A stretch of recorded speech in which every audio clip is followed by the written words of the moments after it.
that the dark past has taught us.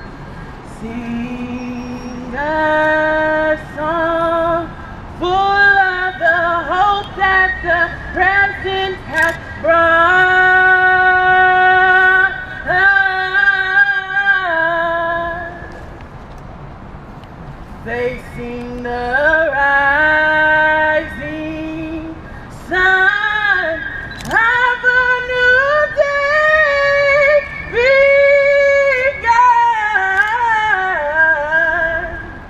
Let us march on till victory is won.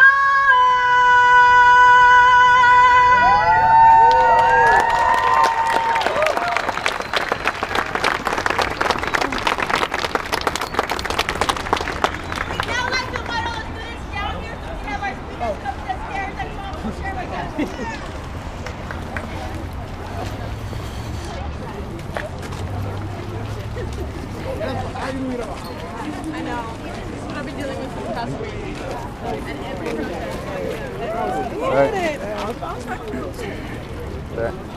Sorry, but on the same time, N-I-S-H-A, and last name S-U-T. are you sure? You're not working. Okay, what's your name? My name is Felicia Sutton. My major is liberal arts. What do we want? So When do we want it? What do we want? When do we want it? What do we want? When do we want it?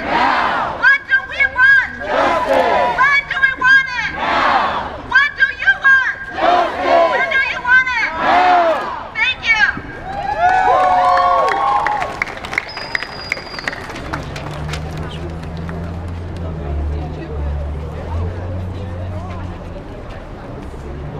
Good afternoon, San Diego City College. I want to thank you for being your solidarity with Middle School at Ferguson. Today we'll open up with our speaker, Jim Miller, Secretary of College. Okay, thank you. Thank you. I wish I could say that I was happy to speak here today, but of course, as we all know, it's not a happy set of events. When they asked me to speak here, I thought I would read just a short passage from a column that I printed yesterday. I also wrote a column for the San Diego Free Press about what, I think Ferguson means for the country. Sure. Is this better? All right. So, in the wake of the Wilson verdict last week, I found myself thinking of the heart of European American darkness and the emptiness of even the champions of racial projects whose vapid proclamations about healing and productive responses only make one feel all the more hopeless. We've been here so many times before. And I write that because I'm a lot older than a lot of you guys, and I remember, around the time of the uprising in LA, after the LA riots, there was a lot of, can we all get along, things can be better. And I think, when you see this, there's a temptation toward despair, and I think that we can work past that, but we need to remember our history to get to that point. So coincidentally, one of the last classes before the spring break was my labor studies class. And when I taught that, we were talking about Martin Luther King's last fateful visit to Memphis before he was assassinated.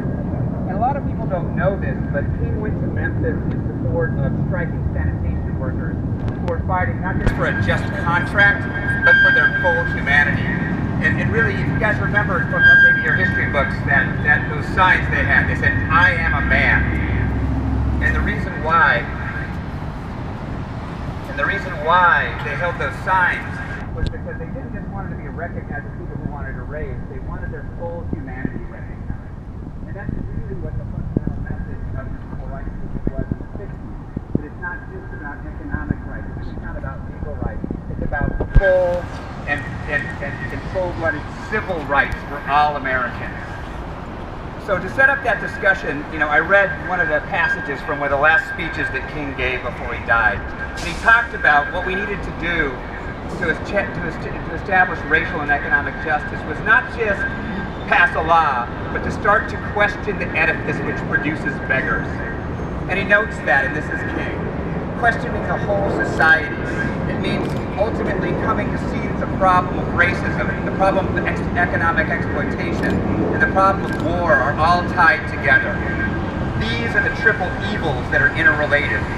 A nation that will keep people in slavery for 244 years will thingify them and make them things. And therefore they will exploit them and poor people generally, economically.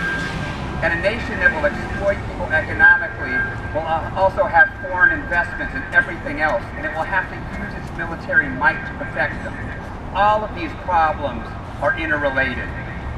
And indeed, in the wake of the pathetic Wilson verdict and the subsequent tone-deaf response of many whites from left to right, this exposes that we're dealing with a bigger problem. We're dealing with a problem that's not just one isolated incident or a bad decision, but we're dealing with an event that runs our fingers down the jagged grain of our country's long history of racism, of economic exploitation, and militarism, which blunts our moral vision and makes it difficult for us to deal with our problems here at home. To put it plainly, one can only justify the killing of Michael Brown if one is able to thingify him and so many other people like him. That the question of Michael Brown is fundamentally a question of the way our society has come to dehumanize and objectify so many people that it's left behind.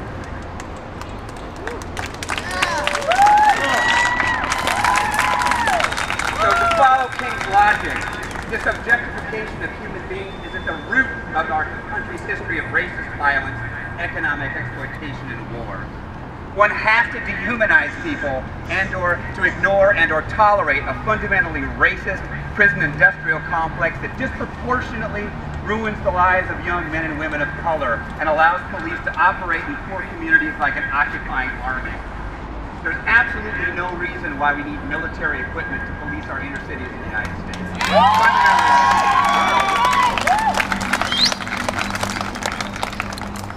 And in fact, by this same logic, you're leaving all of those people who wasted their lives in prison and on the streets, and they become, in effect, disposable people. You can only justify our historic level of economic inequality and if you're able to dehumanize the losers in an unjust system that benefits the elite at the expense of the less fortunate. Those left behind become disposable. And really, I think, a fundamental truth here that really brings us back to that earlier history is that the fundamental problem of racism, which this verdict exposes, and the problem of economic inequality are fundamentally interrelated. You can't take those two apart.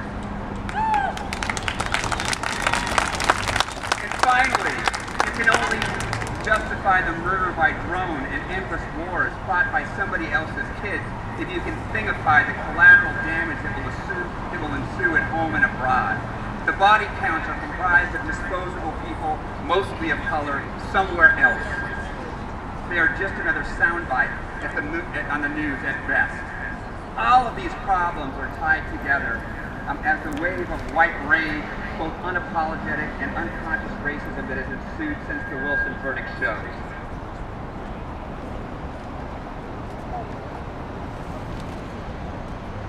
And really, fundamentally here, the problem is not with the Wilson verdict, but with the society that made the Wilson verdict possible. Ferguson is not an aberration, it's a lightning flash that enumerates the greater darkness. Insisting on the full humanity and the value of all lives is the only light that can bring us out of this darkness. Black Lives Matter. Thank you.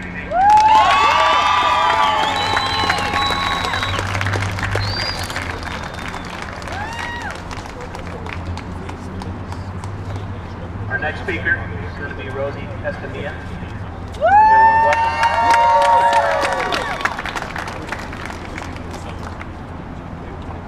What do we want? When do we want it? For whom do we want it?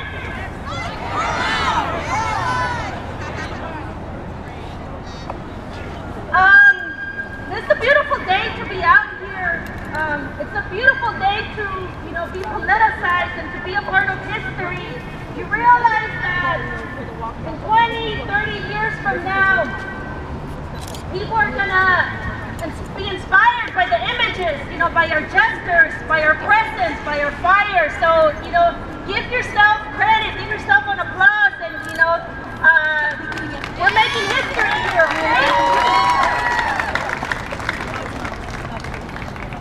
There's very few things that I'm going to talk to you about, and I just really came up with this stuff, okay? But I can only talk to you as a mother. I have a 6-year-old son who every day I have to give him history lessons about this country. Every day I have to tell him that he cannot trust the police when he walks out. And as he grows up and he becomes a 13-year-old, a 14-year-old, a 15-year-old who, you know, maybe decides to dress a certain way, I let him know. I call them Tata. I tell them, Tata, you cannot trust the police. They're not there to protect us, brown people, black people, or poor people.